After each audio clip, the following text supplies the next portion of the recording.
تم چوئی صاحب مجھے ذرا یہ سمجھائیں. دو لفظ اگر بول رہا تھا اجازت دے سر میں خالی دو لفظ. اس میں جو حویلی میں آج جلسہ کیا مسلم لیگ نواز نے, یعنی آپ وہ جلسہ دیکھ لیں کہ وہ تو ایک نئی تاریخ رقم ہو گئی ہے. بلاول بھٹو زرداری صاحب کا جلسی تھی, یعنی اس کے مقابلے میں جو کہ یعنی ان کے مقابلے کا لیڈر کوئی نہیں تھا وہاں پر. یعنی جو رانا ثناء اللہ صاحب ہو جائیں یا امیر مقام صاحب ہو جائیں, وہ بلاول کے مقابلے میں کراؤڈ پلیئر تو نہیں ہو سکتے تھے, لیکن ان کا جلسہ مطلب 5 ٹائمز بڑا تھا بلاول سے. تو یہ کیا انڈیکیشن ہے کہ جناب, انڈیکیشن یہ ہے کہ اے جے کے عوام نے پیپلز پارٹی کے اوپر مسلم لیگ نواز کو ترجیح دی ہے. اب مسلم لیگ نواز کو ترجیح دے دی عوام نے تو اس کے اوپر جتنا مرضی وہ شور مچا دیں. انڈیکیشن یہ ہے کہ وہاں پہ میجورٹی آلریڈی وہ دے رہا ہے, دونوں نہیں میجورٹی چوئی صاحب کو یہاں بلا کے کوئی مطلب بات تو لیں, وقت تو دینا. سب کو پتا ہے کہ حکومت اگلی وہاں پہ نون لیگ بنانے جا رہی ہے. Why people wouldn't. چوئی صاحب مجھے یہ ذرا سمجھائیں. ایک تو یہ ہے کہ پہلے جو کام ایک یہ سارا معاملہ کہاں سے شروع ہوا, بلاول کے بیانات میں تندی و تیزی کب آئی, جب وہ محسن نقوی صاحب کا ابتدائی سٹیٹمنٹ آیا. بعد میں 8ویں دن ان کی جانب سے آ گیا کہ جی وزیر اعظم صاحب کام کرتے رہیں گے, نہیں جائیں گے. اب بلاول صاحب اپنے سٹیٹمنٹ میں وہ ٹک ٹاک کے بعد اب کہہ رہے ہیں کہ جی اصل لڑائی تو اسلام آباد اور لاہور کی, ہماری تو صرف اس الیکشن کی حد تک ہے. کیا وہ اپنے اس سے پیچھے ہٹ کے وہ کہہ رہے ہیں کہ انہوں نے تو خود گر جانا ہے, ہمارے دھکے کی ضرورت ہے. میں پوچھ رہا ہوں نا آپ سے, آپ کو چٹھی آئی ہے؟ نہیں میں آپ سے پوچھ رہا ہوں, آپ کا تجزیہ کیا ہے اس میں؟ there is no تجزیہ involved here. سٹیٹمنٹ ہے اور انہوں نے بے شمار ایلیگیشن لگائے. پہلے ان کے لسٹ بناؤ کہ اس ایک تقریر میں یا بیان میں انہوں نے کتنے الزامات لگائے ہیں. ٹھیک ہے, اس کے بعد بھی آپ سمجھتے ہیں کہ وہ اگر وہ اس حالات میں آپ سمجھتے ہیں کہ وہ بہت بڑی اسٹرینتھ ہے مسلم لیگ این کی, تو پھر نہیں سر, I don't take it as a strength. لیکن وہ جو کاؤنٹ ڈاؤن اور ہم حکومت گرائیں گے, یار ابھی بیان دوبارہ سنوا دے. وہ کہہ رہے ہیں کہ جنہوں نے کہا تھا کہ ان کا سسٹم کولیپس ہے, وہ جو کہہ رہے تھے. اصل بات یہ ہے بلاول کو صوبوں کا مسئلہ بن گیا جی. اب وہ نیا محاذ نہیں کھولنا چاہ رہا.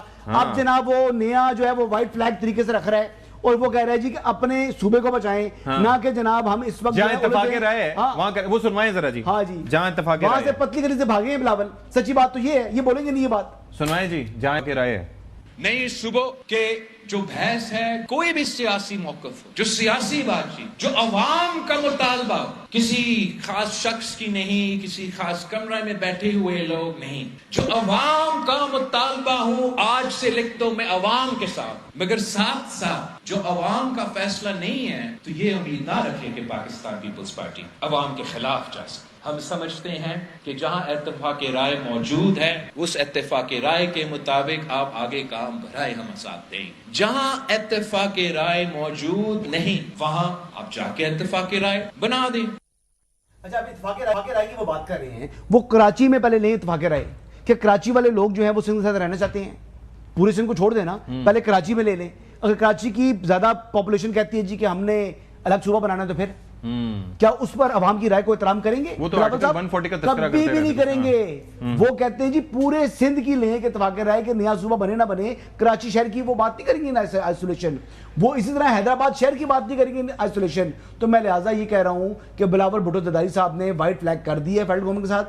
وہ اپنے سینگ نہیں جو ہے وہ پھنسانا چاہ رہے, اور جناب وہ پتلی گلی سے وہ نکل. اب یہ آپ کو ان کی بات کی سمجھ آئی ہے؟ اچھا, یہ کہنا یہ چاہ رہے ہیں کہ وہ صوبے بنانے کے ایشو کے اوپر وہ انکاری ہو گئے. اگر میں صحیح سمجھا, آپ یہ فرما رہے ہیں جی سندھ سے ہٹ کے کہیں پر بھی وہ تیار ہے. سر اتھے کی تھی نا سر, پنجاب کے حوالے سے 2011 ادھر تو کبھی نہیں, ہزارے کی بھی کی انہوں نے. ہاں وہی نا. اگر سب جگہ کنسنسس ہے پورے ملک کے اندر, ایک بڑی طاقتور رائے سامنے آ رہی ہے آل اکراس کے ملک کو زیادہ صوبوں کی ضرورت ہے, ٹھیک ہے, تو اگر سارا ملک ایک سائڈ پہ کھڑا ہو جاتا ہے, کیا آپ بلاول سائڈ پہ ہو سکتے ہیں؟ نہیں ہو سکتے. کنسنسس کی بات کی ہے.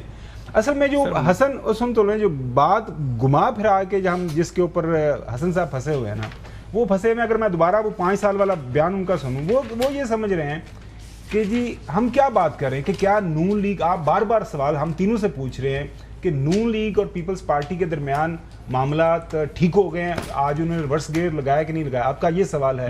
ٹھیک ہے, ساری تقریر سنیں, مجھے کہیں پہ نہیں نظر آیا کہ وہ ریورس گیئر لگا رہے ہیں, وہ رادر اگلے گیئر میں جا رہے ہیں. لیکن میں اینڈ میں ایک بات ضرور کرنا چاہ رہا ہوں جی, ایک اس ٹاپک سے ہٹ کے بات ہے جی. شفیع جان صاحب میری ریڈ لائن ہے, میری بات سن لیں. شفیع جان پر جو لوگ تنقید کر رہے ہیں وہ سمجھنے کہ انہوں نے مجھ میرے پر تنقید کی ہے. یہ کہاں سے ہے؟ میں آپ کو بتا رہا ہوں الگ سے, آج بڑی میں نے دیکھا ہے ان پر تنقید ہو رہی جان یہ ہے, نا. اور شفیع جان کے اوپر تنقید کرنے والے یہ جان لیں کہ اگر ایک آدھ دن میں وہ نہ رکے تو پھر میں نے ان کے اوپر کڑی تنقید کرنی ہے, اس کا سامنا ان کو کرنا پڑے گا. یہ میرا وارننگ ہے, یہ میرا اعلان ہے. اس پروگرام میں اشتہار دینا ضروری تھا, یہ لازمی تھا تاکہ میں شفیع جان مطلب کیوں تذکرہ ہوا؟ میرے فیوریٹ اسپوک اباؤٹ شفیع جان. چلیں, خالی بتا رہا ہوں, شفیع جان سے مطلب یاد رکھیے گا.